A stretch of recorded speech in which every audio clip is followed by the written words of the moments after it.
Hoy día lo que nos corresponde es comenzar las clases de replicación. Replicación del DNA en bacterias que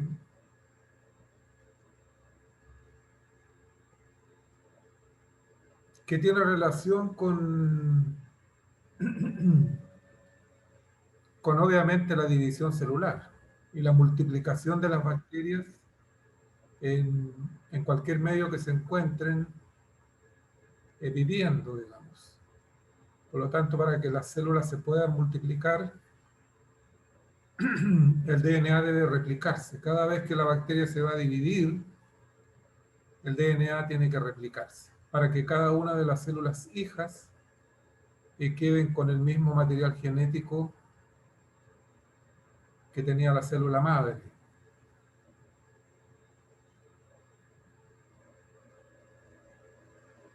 Bien, este proceso de replicación del DNA en bacterias, en Escherichia coli principalmente, está regido por el dogma central de la biología molecular, por supuesto, así como también este dogma central de la biología molecular eh, tiene que ver con todos los mecanismos de biología molecular básica en eucariotes, no solamente en procariotes.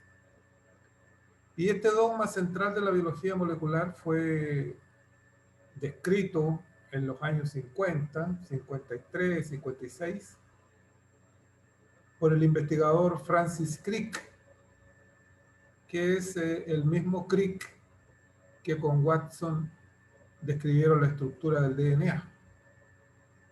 Ahí hay una foto de Crick bastante más joven de lo que se le vio últimamente antes de fallecer, antes de morir. Bueno, ¿y qué es lo que decía Crick en este dogma central de la biología molecular? Simplemente que el DNA es una molécula que contiene la información genética de todas las células, de todos los organismos, y este DNA se puede replicar para generar copias del mismo material genético que van a llevar las células hijas. Pero a su vez en este DNA está contenida la información para que ocurra el proceso de transcripción. Y transcripción significa que a partir del DNA se van a sintetizar los RNAs celulares. Entonces, llámese RNA mensajero como está puesto acá, pero también los otros RNA celulares como los ribosomales o los RNA de transferencia y otros RNAs celulares. Pero el RNA mensajero contiene información genética que está codificada en grupos de 3 letras que se llaman codones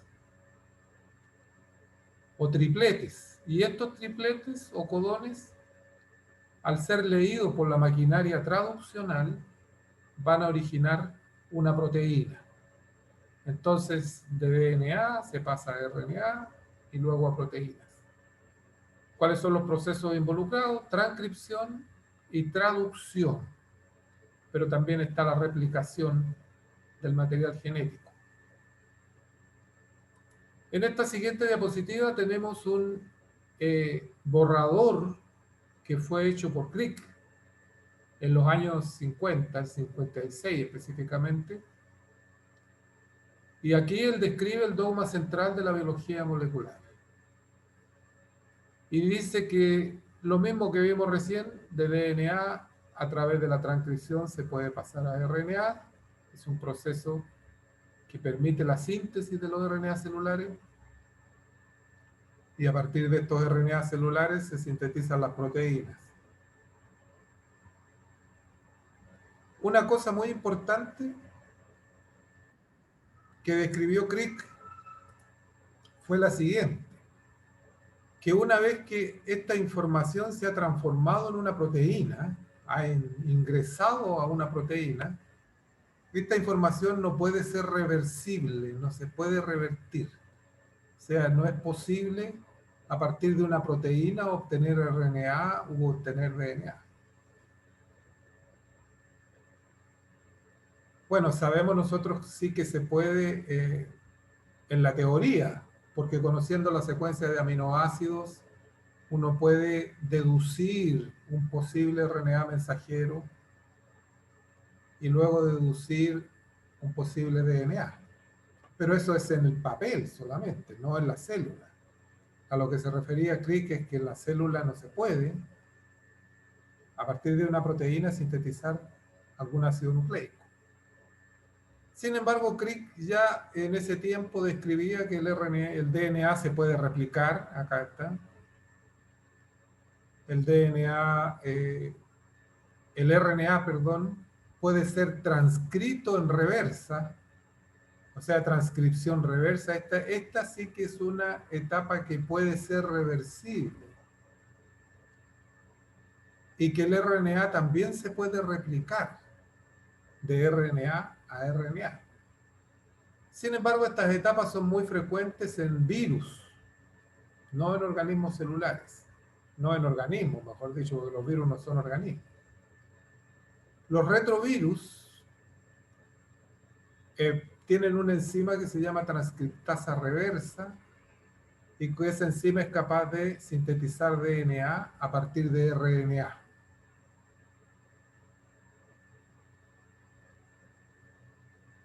Y también virus que contienen genomas de RNA pueden replicarlo y nunca pasar por DNA. Simplemente su genoma es RNA, lo replican y lo traducen. Lo replican, transcriben y traducen, pero nunca pasan por DNA. Y aquí está lo que decía Crick con su flecha hecha con su propia mano, que de proteína no es posible pasar a RNA ni tampoco a DNA. Ahí dice.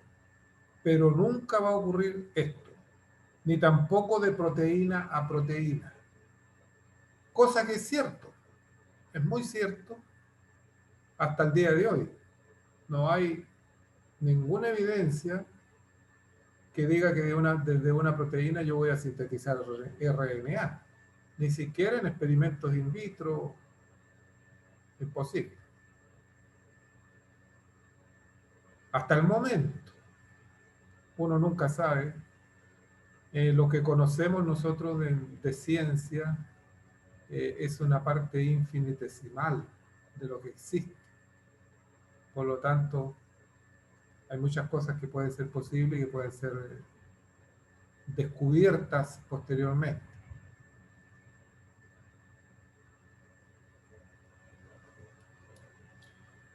Bien, este esquema está en el BOET y este es un esquema más nuevo, pero describe lo mismo que describió Crick en su borrador del año 56. El DNA se puede replicar, manteniendo una fidelidad de la replicación importante porque no se pueden introducir mutaciones durante la replicación. Tiene que ser un mínimo, lo mínimo posible para que se mantenga la integridad del material genético. Del DNA se puede sintetizar el RNA a través de enzimas que se llaman RNA polimerasas. En bacterias hay una sola. Y de RNA, traducción a proteína. O mejor dicho, a polipéptido. Porque no todos los polipéptidos que se sintetizan por traducción a partir de un RNA mensajero son proteínas. Hay muchas proteínas que están conformadas por varios polipéptidos distintos. Por ejemplo, un trímero alfa, beta, gamma. Son 3 polipéptidos distintos, codificados por 3 genes distintos. Por lo tanto, son 3 mensajeros distintos que se tienen que traducir para generar esa proteína. Sin embargo, hay otras proteínas que tienen una sola subunidad. Un gen, una proteína, en ese caso se cumple. Pero no todas son así. Por lo tanto, poner acá polipéptido es mucho más exacto que poner proteína. Aunque si está implícito que estamos hablando de la complejidad de las proteínas oligoméricas, etcétera, también estaría correcto. Y aquí está lo mismo que decía Crick. De RNA se puede pasar a DNA a través de la transcripción reversa con la enzima que contienen algunos retrovirus, como son los, o sea, que contienen todos los retrovirus, como son retrovirus leucémicos humanos, el retrovirus HIV y otros. Y de RNA también se puede replicar este ácido nucleico viral en RNA.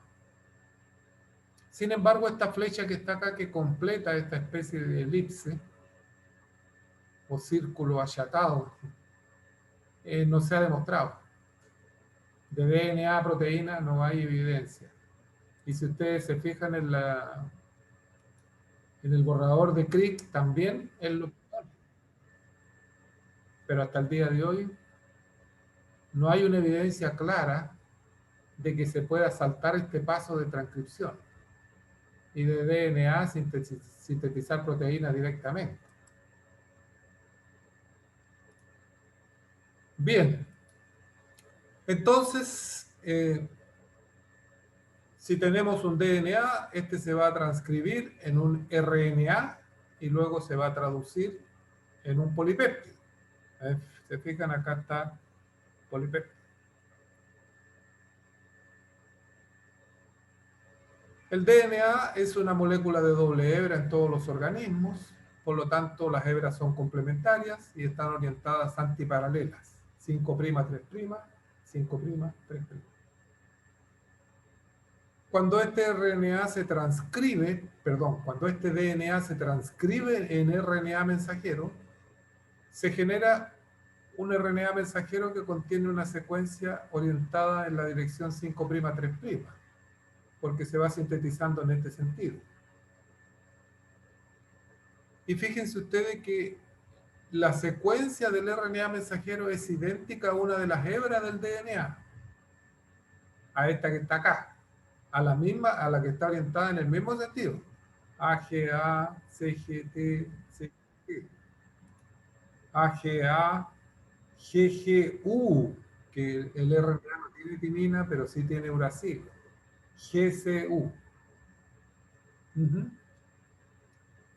Y este RNA, si se lee en letras de en palabras de 3 letras, que son los codones, va a ser reconocido por los RNA de transferencia durante el proceso de traducción, que cada uno de ellos carga un aminoácido. Por ejemplo, el RNA de transferencia que tiene el anticodón UCU, lo leí mal, tengo que leerlo desde acá, UCU, porque para que haya complementariedad tiene que estar orientado a antiparalelo. Este anticodón es ACC y este otro es AGC. Este tRNA carga arginina, este tRNA tiene unido glicina y este tRNA tiene unido alanina. Por lo tanto, cuando se decodifique el mensaje que está contenido en este RNA mensajero, el polipéptido sintetizado va a ser ARG-GLI-ALA, extremo amino al extremo carboxilo del polipéptido. ¿Profe? ¿Sí? Entonces los anticodones están codificados de 3' a 5'. No es que estén codificados, esa palabra no es correcta.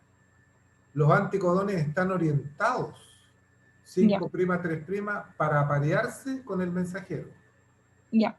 Porque este anticodón forma parte de toda la secuencia del tRNA que no está dibujada acá, que la vamos a ver cuando veamos traducción.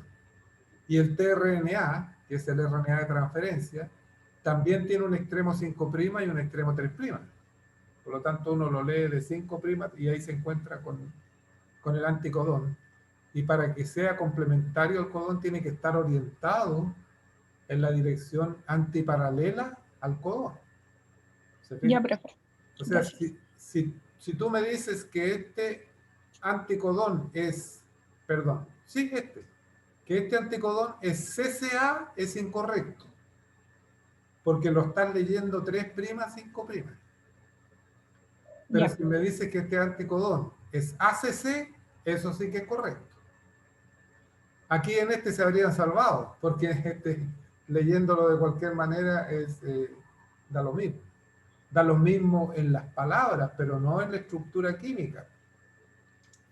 Y fíjense ustedes, ¿cuál es la hebra del DNA que la RNA polimerasa lee para ir sintetizando el mensajero? Esta hebra que está acá, 5', 3', o la hebra complementaria. La complementaria. La complementaria, exactamente. Y la polimerasa la lee en la dirección 3', 5', va leyendo hacia allá. Porque el RNA que se va sintetizando está 5', 3', y tiene que ser complementario a la hebra que está leyendo la polimerasa, porque donde va unida la polimerasa se está formando un híbrido entre el mensajero, un híbrido temporal que se va desarmando a medida que va avanzando la polimerasa, entre el mensajero y la hebra del DNA que está siendo leída. ¿Se fijan? Y Profe, también ahí tiene que haber complementariedad de base, antiparalelismo, etcétera, etcétera. profe, ¿es correcto asumir que el extremo amino va a estar siempre orientado al 5' del RNA mensajero? Sí, correctamente. Eso lo vamos a ver Ah, también en traducción con algunos experimentos que se hicieron y se demostró eso. También en transcripción vamos a demostrar que el RNA se sintetiza en la dirección 5', 3'. Todo eso está demostrado experimentalmente. ¿Algo más? Esto es clave, ¿eh? Es clave para lo que viene después, porque es la base que uno a veces queda con dudas de cuál será la hebra. Ahora, obviamente, cuando ocurre la transcripción, la polimerasa se une por acá. Se une antes del codón de inicio del mensajero que se está sintetizando. Lo que significa que va a leer a esta hebra, esta va a ser la plantilla a partir de la cual se va a sintetizar el mensajero. Pero no significa que esta otra hebra no sirva para nada, porque también hay RNA polimerasas que se van a unir aquí más lejos de esta secuencia, obviamente, pero la voy a poner por acá. Y si la polimerasa se une por acá, va a transcribir en ese sentido. Y cuando transcribe en ese sentido, va a estar leyendo esta otra hebra. Por lo tanto, ambas hebras del DNA contienen información genética. Esa es una pregunta también importante.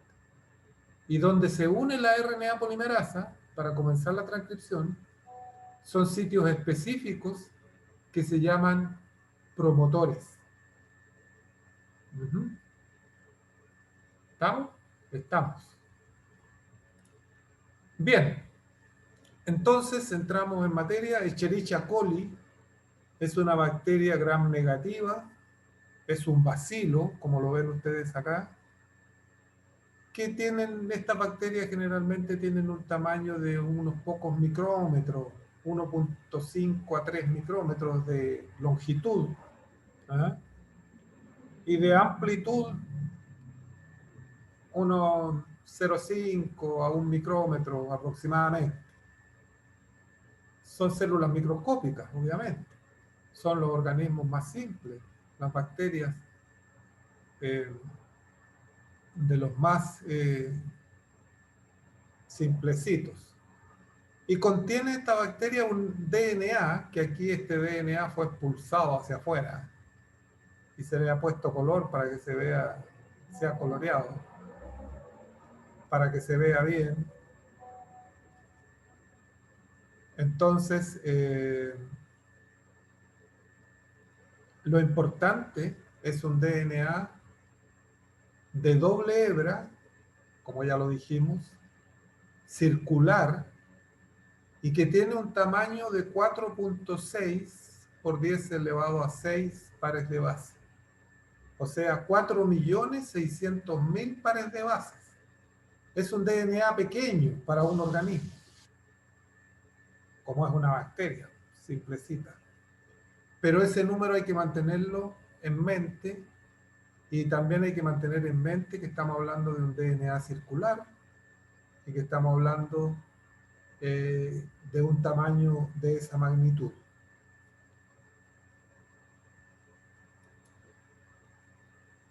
El amanecer de la biología molecular. ¿Adivinen quién describió el amanecer de la biología molecular? En abril, el 25 de abril de 1953. Watson y Crick.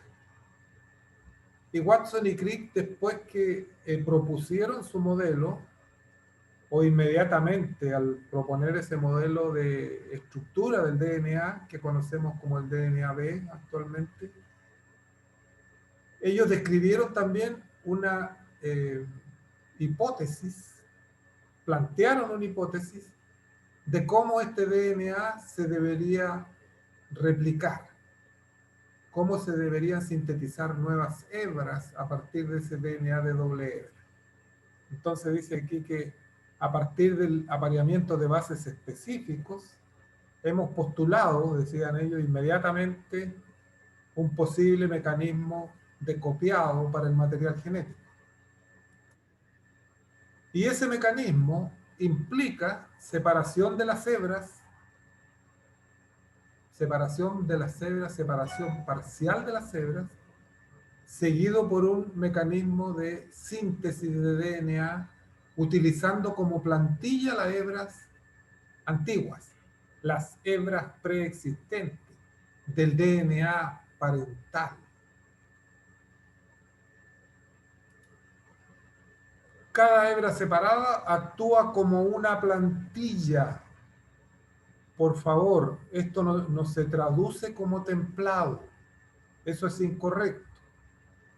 Templado es un clima templado, que amaneció nublado, está raro el día, está templado.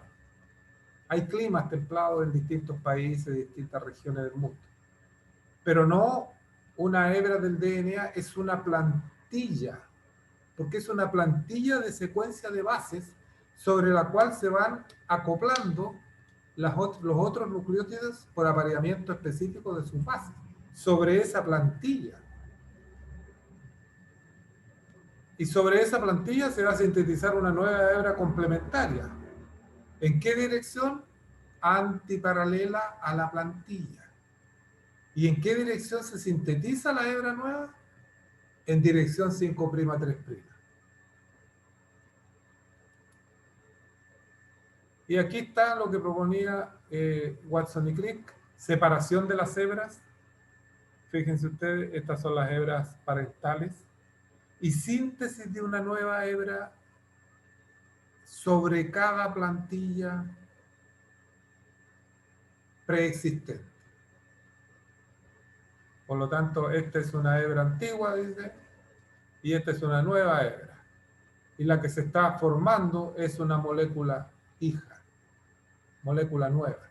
Fíjense que cada una de las moléculas nuevas que se generan tiene una hebra antigua y una hebra nueva. Una hebra antigua y una hebra nueva. ¿Y cómo se sintetiza el DNA?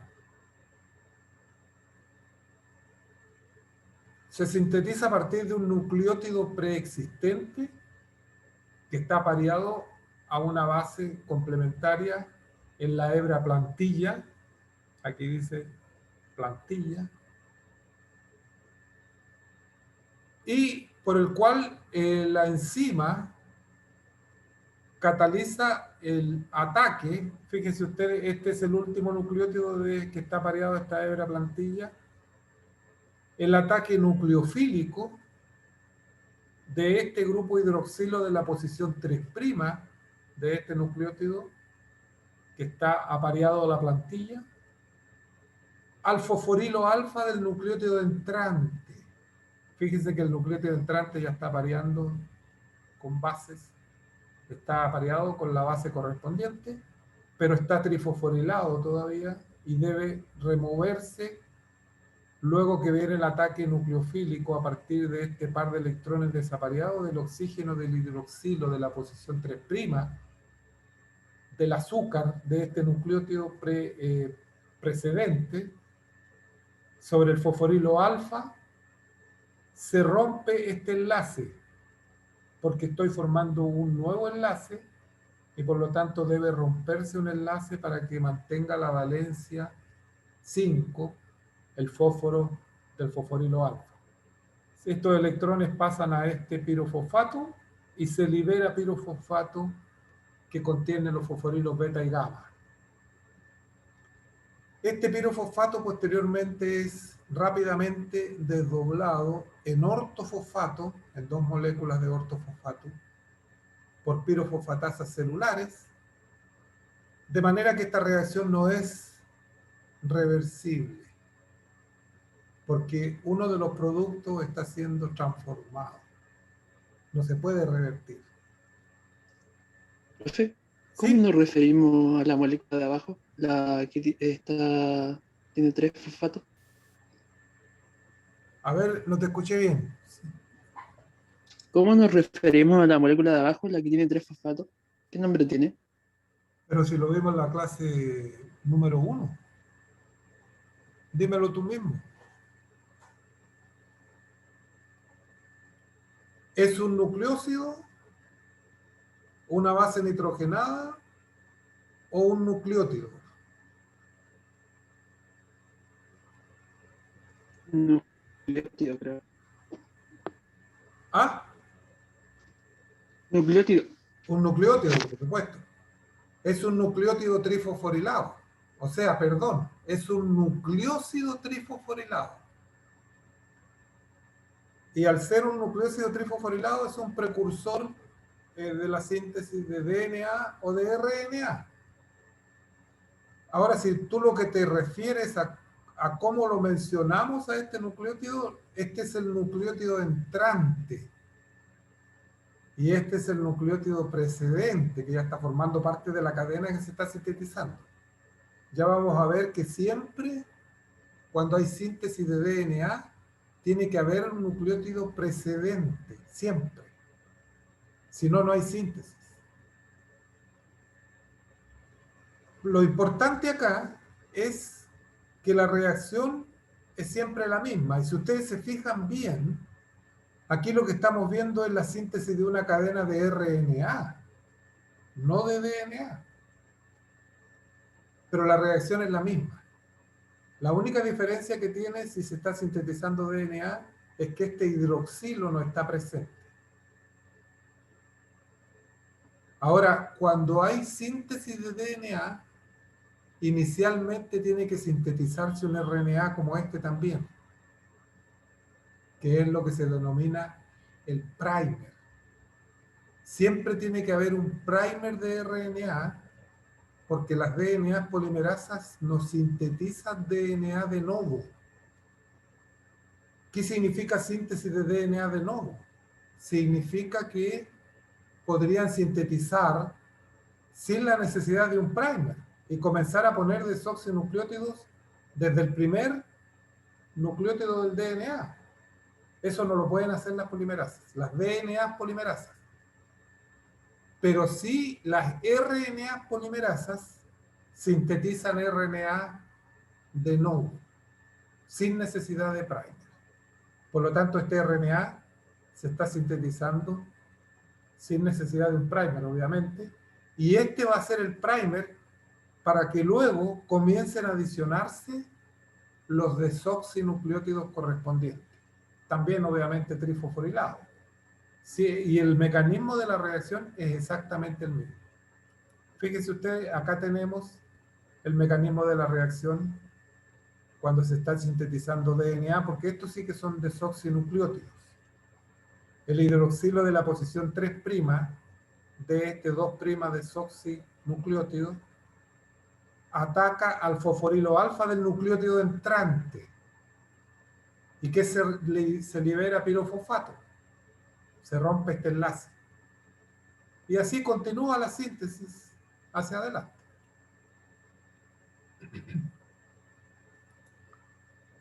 Bueno, esta es otra manera de esquematizar las moléculas de una manera más simple. Pero aquí básicamente lo que está mostrando es que C se aparea con G, T se aparea con A. Y está mostrando que se libera pirofosfato, pero no está esquematizando el mecanismo de la reacción. Por lo tanto, este esquema yo no se lo recomiendo a ustedes como mecanismo. Sí les recomiendo cualquiera de los dos anteriores, que sí son, obviamente, muestran el sentido del flujo de los electrones. Por eso la punta de la flecha está acá y no acá, porque los electrones fluyen desde el nucleófilo al electrófilo. Es un ataque nucleofílico, un mecanismo de ataque nucleofílico o desplazamiento nucleofílico tipo SN2. Bien, entonces las características de la replicación del DNA cromosomal en Escherichia coli, también se le llama cromosoma bacteriano al DNA bacteriano, ¿eh? A pesar que no tiene las características de un cromosoma de las células eucarióticas, pero se le puede llamar cromosoma bacteriano.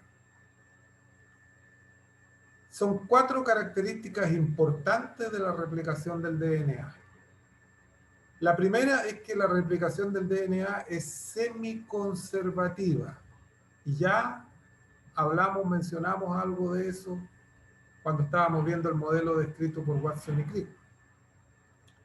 Segundo, que la replicación del DNA es bidireccional. Ocurre en 2 sentidos simultáneamente. Y que la replicación del DNA es semidiscontinua también. Es decir, una hebra se sintetiza en forma continua y la otra hebra se sintetiza en forma discontinua, lo que da como resultado un mecanismo semidiscontinuo, que también uno podría decir semicontinuo, sería equivalente. Pero se viene llamando un mecanismo semidiscontinuo desde los años de Watson y Crick. La replicación del DNA se inicia en sitios cromosomales específicos. No se inicia en cualquier parte del DNA. Se inicia en sitios específicos que se llaman origen de replicación. En Escherichia coli hay uno solo. El DNA de Escherichia coli tiene un solo origen de replicación. Y ahí se inicia la replicación del DNA. En cambio, los cromosomas eucarióticos, como son moléculas mucho más grandes, contienen varios orígenes de replicación para que la replicación mantenga una velocidad acorde con la vida. Y si no, si fuera un solo origen, se demoraría demasiado en replicar cada cromosoma. Entonces parte de múltiples puntos y se van replicando los cromosomas a partir de varios orígenes. Es un lugar específico. En Escherichia coli se llama ORIC, el origen de replicación. Y aquí yo les pido a ustedes que tengan mucho cuidado con el lenguaje y con no confundirse más adelante, porque es típico que se confunden posteriormente con el origen de replicación con los promotores, que son los sitios donde se inicia la transcripción, que no tienen absolutamente nada que ver. Entonces, ustedes vayan afirmando ahora mismo estos conceptos. Bien, el mecanismo de replicación es semiconservativo, porque como lo veíamos con el modelo de Watson y Crick, una hebra, una molécula de DNA inicial, una molécula, no una hebra, porque la molécula tiene 2 hebras. Se separan sus hebras y sobre cada una de estas hebras que sirve como plantilla se sintetiza una hebra nueva. La hebra nueva en este caso sería esta hebra azulita. ¿Se fijan? Por lo tanto, podemos decir que son dos moléculas híbridas en el sentido que cada molécula tiene una hebra nueva. Pero hay una diferencia, ¿eh? Hay una diferencia en cómo se generaron estas hebras nuevas. Por lo menos en algún sector de la síntesis de DNA, una de estas hebras nuevas fue una hebra discontinua, pero también en otro sector fue una hebra continua. Ya lo vamos a ver. Y esta también fue continua y discontinua. Su síntesis, la síntesis de esta hebra. Eso ya lo vamos a aclarar, ¿eh? Bueno, y luego continúa la siguiente ronda de replicación. Obviamente lo mismo. Cada una de estas hebras sirve como plantilla, etc. Lo que significa que durante la replicación del DNA se sigue una fórmula, porque a partir de estas 4 moléculas se van a generar 8, a partir de las 8 se van a generar 16, de las 16, 32, 64, 128, 256, 512, 1024, etc. La fórmula es 2 elevado a n, partiendo con 2 elevado a 0, que es la primera molécula.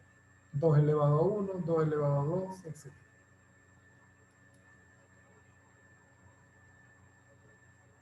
La replicación del DNA es semiconservativa. Esa es la primera característica o la primera propiedad de la replicación del DNA, semiconservativa. Quienes demostraron este mecanismo fueron estos investigadores, Messelson y Stahl, Matt Messelson y Frank Stahl. Aquí está Messelson con su ultracentrífuga Beckman, que era un tremendo aparato comparado con los que hay actualmente, y con el cual le sirvió para poder demostrar que la replicación del DNA era semiconservativa. Estos caballeros hicieron uno de los experimentos más hermosos de la biología molecular, según los entendidos, que es esta demostración a través de la ultracentrifugación de moléculas de DNA. ¿Qué es lo que hicieron ellos?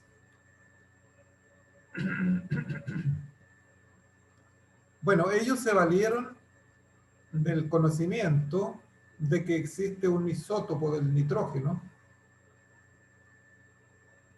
que es un isótopo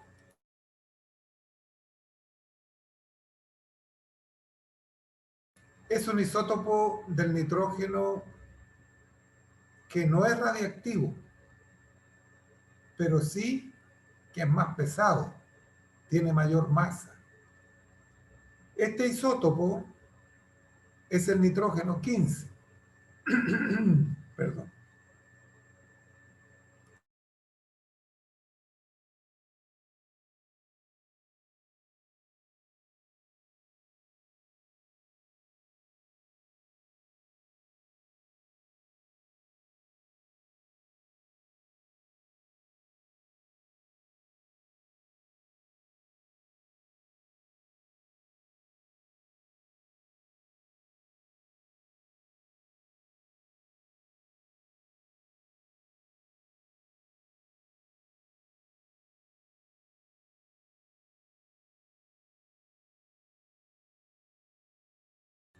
Es el nitrógeno 15, como les decía.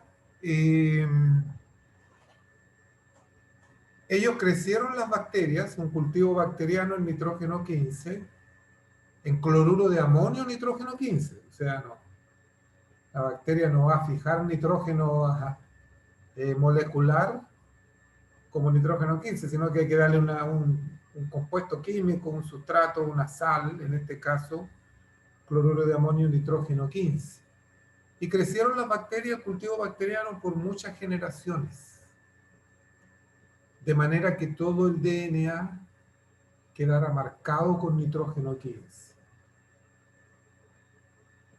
Por eso que muchas generaciones, para que las bacterias que inicialmente estaban en el cultivo, como inóculo, que tenían DNA nitrógeno 14, se fueran muriendo, van desapareciendo y finalmente tenemos todas las bacterias con su DNA marcado con nitrógeno 15. Pregunto, ¿dónde se marca el DNA con nitrógeno 15? ¿En qué parte de la molécula? En las bases nitrogenadas. En las bases nitrogenadas, muy bien, exactamente, no hay otro lugar. Las bases nitrogenadas se incorporan el nitrógeno 15 y el DNA queda marcado. Obviamente también, como estamos dándole un sustrato inespecífico, el cloruro de amonio, también se va a marcar el RNA con nitrógeno, pero no nos importa porque ellos van a purificar el DNA. Ellos purifican el DNA. Entonces, cuando tienen todas las bacterias con su DNA marcado con nitrógeno 15, cambian el cultivo a un medio con cloruro de amonio nitrógeno 14, más liviano, isótopo más liviano, y permiten que se replique una vez el DNA. Purifican DNA y lo analizan por ultracentrifugación. Después permiten una segunda ronda de replicación, lo purifican y lo analizan por ultracentrifugación. Y el DNA pesado, nitrógeno 15, se puede separar del DNA liviano por ultracentrifugación en gradientes de densidad de cloruro de cesio, que fue eso lo que hicieron Michelson y Stahl. Porque el DNA nitrógeno 15 es más denso, tiene mayor densidad que el DNA nitrógeno 14. Pero en la primera ronda de replicación, fíjense ustedes que cuando cambio el cultivo a nitrógeno 14 y la primera ronda de replicación, una de las hebras de cada molécula de DNA que se genera va a tener nitrógeno 14, pero la otra hebra va a ser nitrógeno 15. Por lo tanto, esas moléculas que se producen en la primera ronda de replicación son moléculas de una densidad intermedia entre el DNA pesado y el DNA liviano, un DNA híbrido. Y eso también lo pudieron demostrar Michelson y Stahl. Aquí está. Es una gradiente de densidad en cloruro de cesio. ¿Por qué? Porque cuando uno centrifuga una solución de cloruro de cesio de concentración adecuada para este tipo de experimento, para que el DNA migre lo más cercano al centro del tubo, el cloruro de cesio tiende a concentrarse hacia el fondo del tubo. Ustedes saben que todas las sales de los metales alcalinos son solubles en agua. Litio, sodio, rubidio, cesio, etcétera, francio, son solubles en agua. Por lo tanto, no es que la sal tienda a precipitar, no, se concentra hacia el fondo del tubo, sigue siendo soluble. Pero yo tengo desde el fondo del tubo más concentrado el cesio, menos concentrado hacia arriba. Por eso es una gradiente.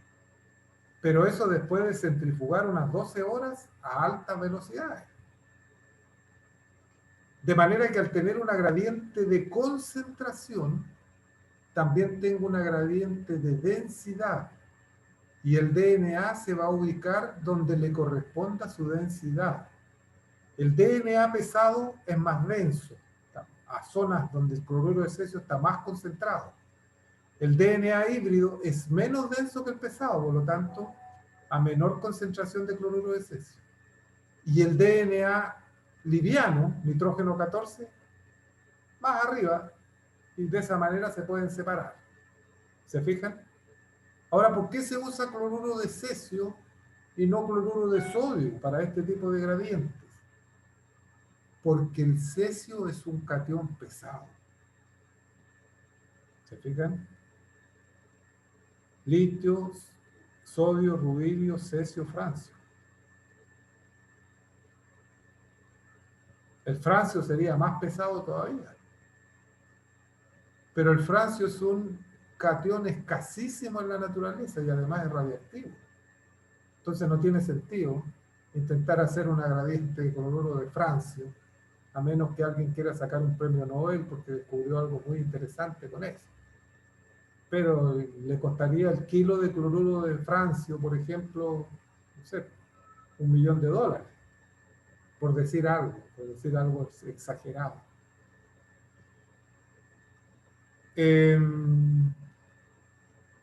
¿Alguna duda? Esto es muy importante porque después les va a permitir a ustedes entender ciertas técnicas de biología molecular, de ingeniería genética también, de purificación de moléculas de DNA, de purificación de plasmidos, etc. Y esto gracias a Mendelssohn y Stahl. Ahí tienen una imagen, una fotografía de un tubo de gradiente de los años 50, de Mendelssohn y Stahl. ¿Hacia qué lado está el fondo del tubo? ¿Hacia el lado de esta A, que sería el lado izquierdo, o hacia el lado derecho? El fondo del tubo. Al lado derecho. Al lado derecho, muy bien, porque aquí está nitrógeno 15 más pesado, hacia acá está, aumenta la densidad. Acá podría haber dibujado una flechita diciendo aumento de la concentración de cloruro de cesio y otra flechita, aumento de la densidad. Bueno, y este esquema bastante bueno demuestra que a partir de un DNA pesado, nitrógeno 15, en un medio con nitrógeno 15, heavy es pesado, la primera ronda de replicación, cuando yo cambio el cultivo bacteriano a un medio con nitrógeno 14, por eso ahí dice primera ronda de replicación, se sintetizan dos moléculas híbridas, con una hebra pesada y una hebra liviana. O sea, en el experimento de Mendelssohn y Stahl, ellos la única vez que ven la banda de DNA pesado es cuando lo purifican de las células de las bacterias que estuvieron crecidas por mucho tiempo en nitrógeno 15, el cloruro de amonio, nitrógeno 15. Y aquí está la densidad, se fijan, densidad intermedia. Esta es la densidad del DNA pesado, densidad intermedia. Y luego, siguiente ronda de replicación.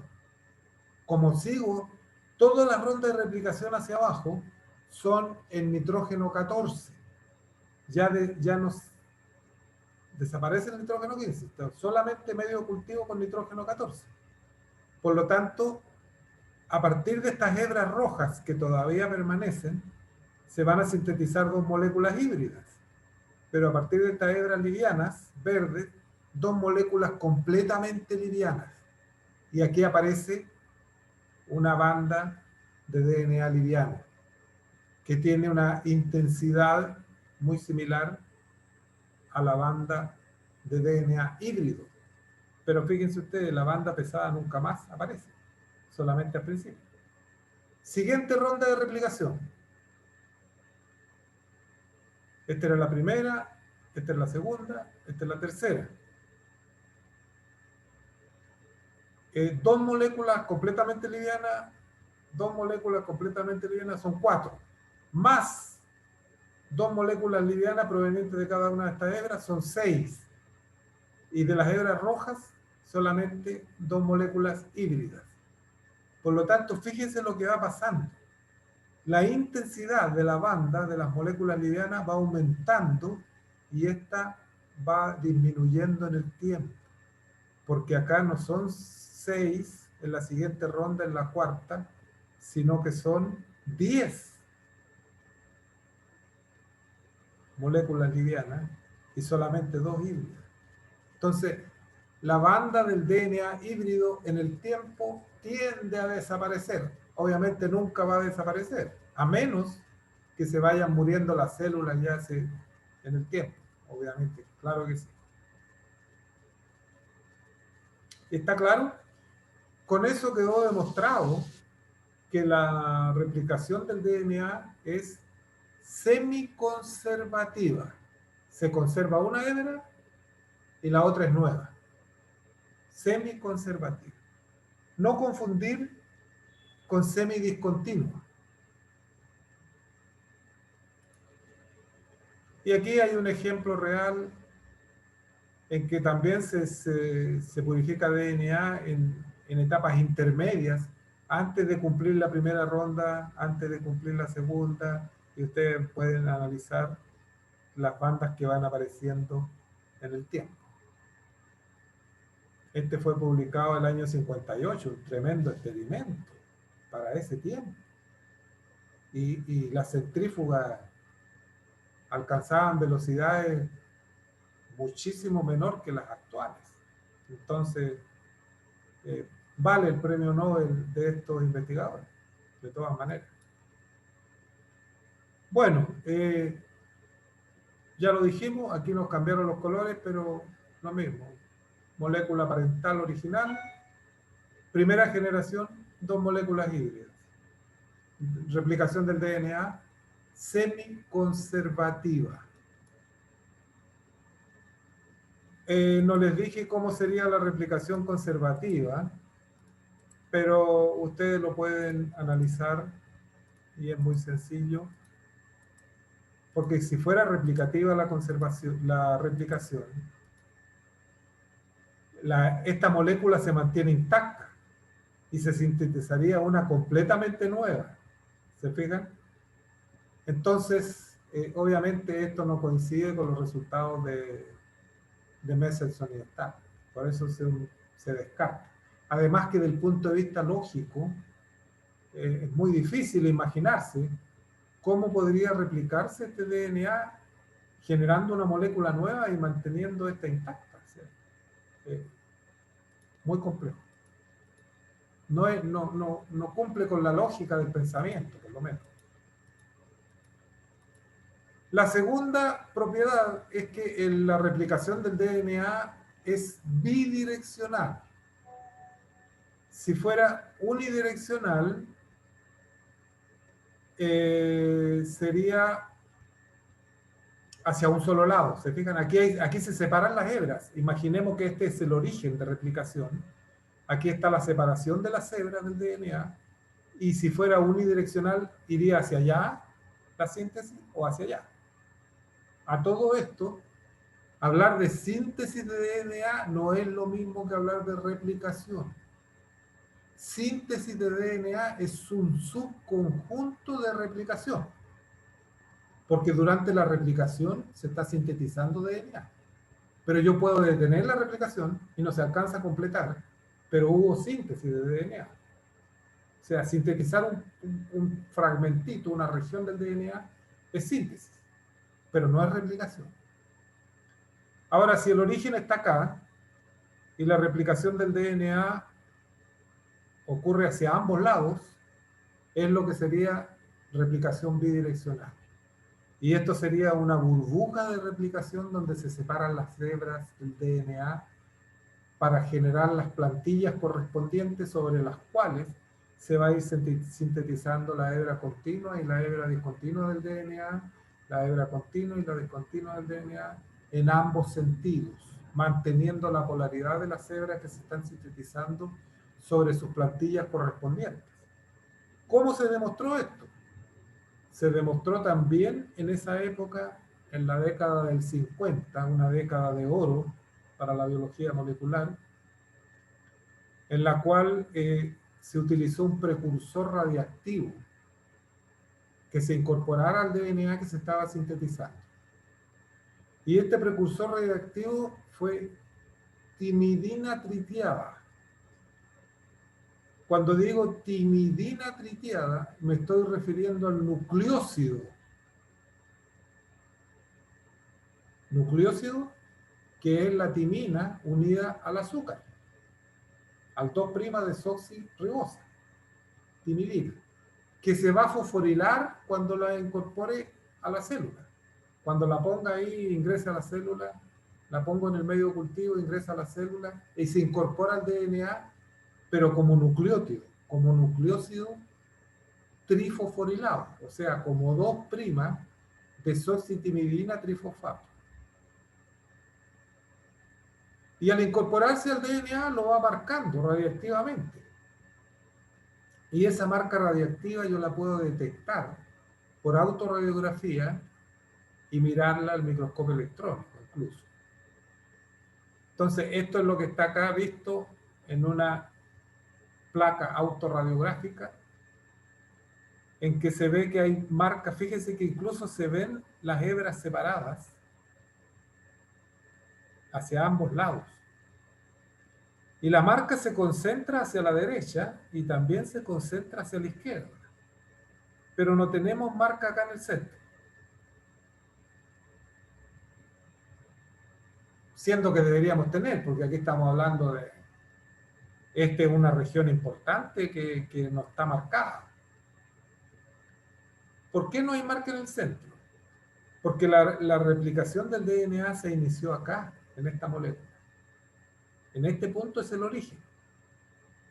Pero cuando recién se inició, aún no se incorporaban los nucleótidos radiactivos al DNA que se estaba sintetizando. Por lo tanto, toda esta zona fue sintetizada con nucleótidos no radiactivos. En este punto ya comenzaron a incorporarse los nucleótidos radiactivos, que se agregan en exceso en todo caso, para que desplacen a los nucleótidos, sean preferentemente escogidos por la DNA polimerasa que está sintetizando DNA, e incorporados al DNA, por supuesto. Ahora, no significa que todos los nucleótidos están radiactivos en esta zona, pero se va incorporando una buena cantidad y eso ya permite ver la marca radiactiva como se está viendo en este caso. ¿Alguna duda?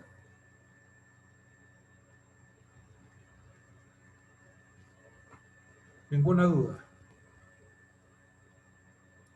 Entonces la replicación es bidireccional y recientemente, digamos, en nuestros tiempos, se ha demostrado que con DNA pequeños, este es el DNA de un virus que infecta a simios, Simian Virus 40, SB40, que tiene un DNA pequeño circular y que también tiene un origen de replicación, entonces puede ser un modelo del DNA de Escherichia coli, como modelo. Tiene un punto de corte para una enzima cerca del origen, de manera que si yo lo corto con la enzima, se linealiza y el origen queda desplazado hacia un extremo de la molécula. Entonces lo que se hizo en este caso fue disponer de un sistema de replicación in vitro de este DNA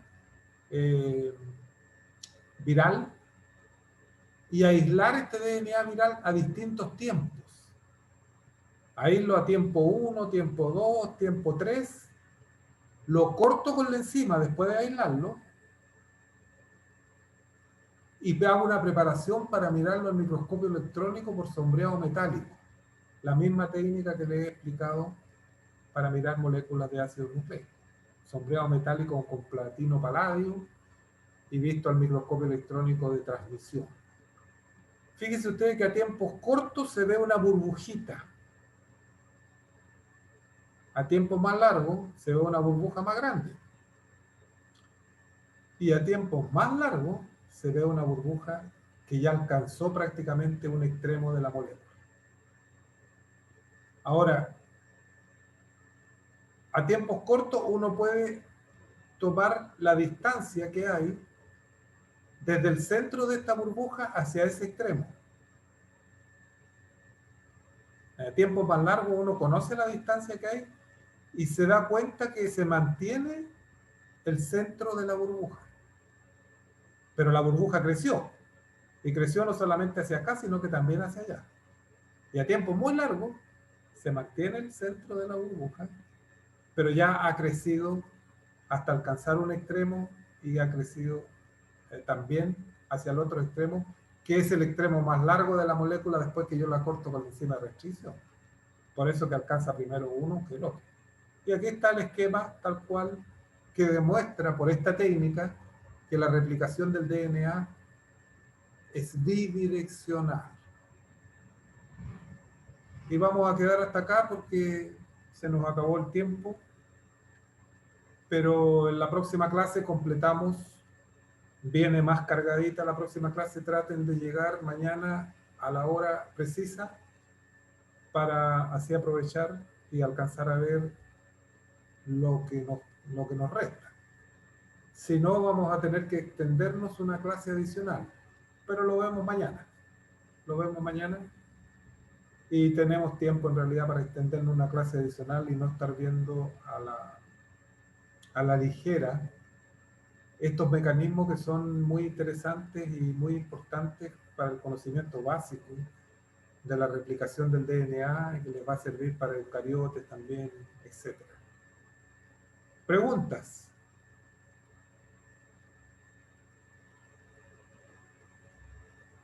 No hay preguntas. Bien, entonces. ¿Sí? ¿Alguien? No, que no hay dudas hasta el momento. ¿Ah? Que no hay dudas hasta el momento. Hasta el momento no hay dudas. Vayan, de todas maneras, si les aparecen dudas cuando vayan leyendo, me las pueden preguntar en la siguiente clase, al inicio de la clase, las aclaramos y seguimos con la clase. Es Profe, importante que no se queden con dudas. Échenle un vistazo a ustedes, las clases ya la están burbuja, arriba. ¿Sí? como es asimétrica, ¿se separa primero de un extremo y después del otro? ¿O tiene que, algo pasa porque se supone que el DNA tiene que ser circular? ¿Se obtiene una hebra única? ¿Se obtiene un DNA circular? ¿Qué pasa acá? No me lo imagino. No puedo. Estas son etapas iniciales de la replicación. El DNA, para que se pueda replicar, tiene que estar circular.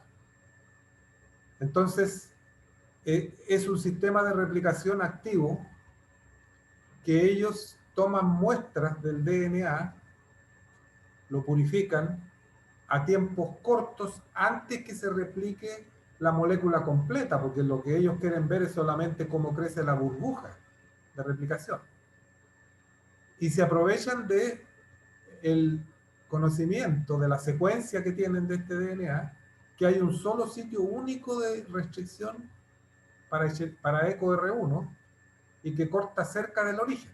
Por eso deja esta región es más larga desde el origen hacia la derecha que desde el origen de replicación hacia la izquierda.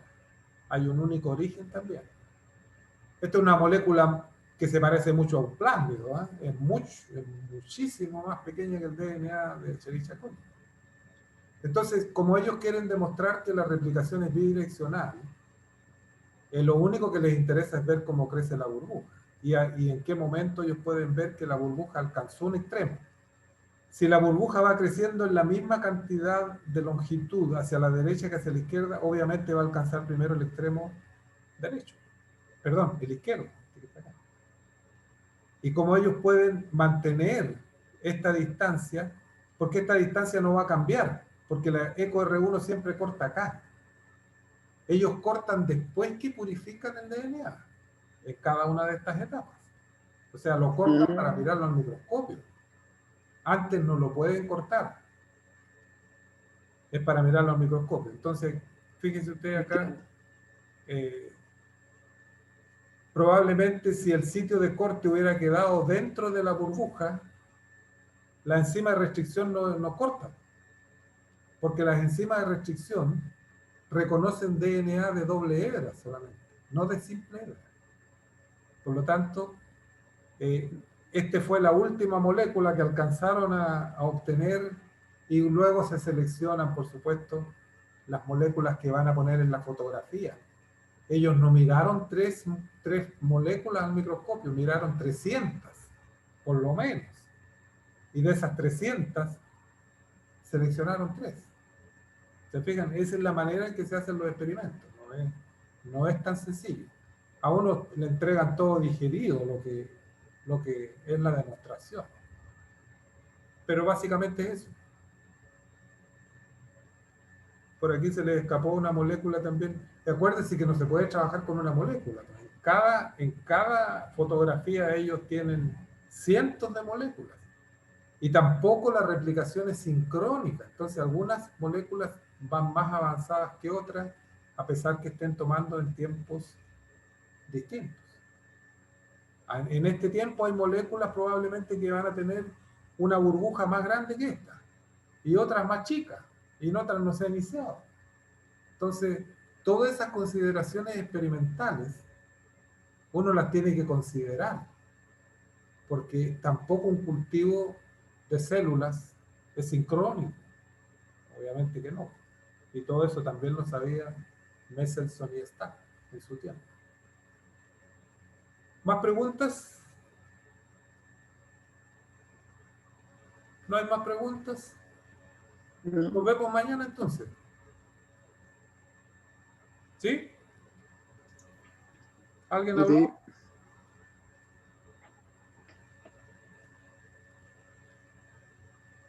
Nos vemos. Era para despedirse. Ok. Que les vaya bien, que estén muy bien, repasen un poquito. Están las clases, están las dos clases, o sea, está subido replicación 3 y 4 en el mail. Revísenla, preparen preguntas de la primera y segunda parte, es importante. Y mañana nos encontramos a la misma hora en esta misma sala virtual. Que estén bien, nos vemos. Chao, profe, gracias. Gracias. Chao, profe, que esté bien. Chao, que estén bien.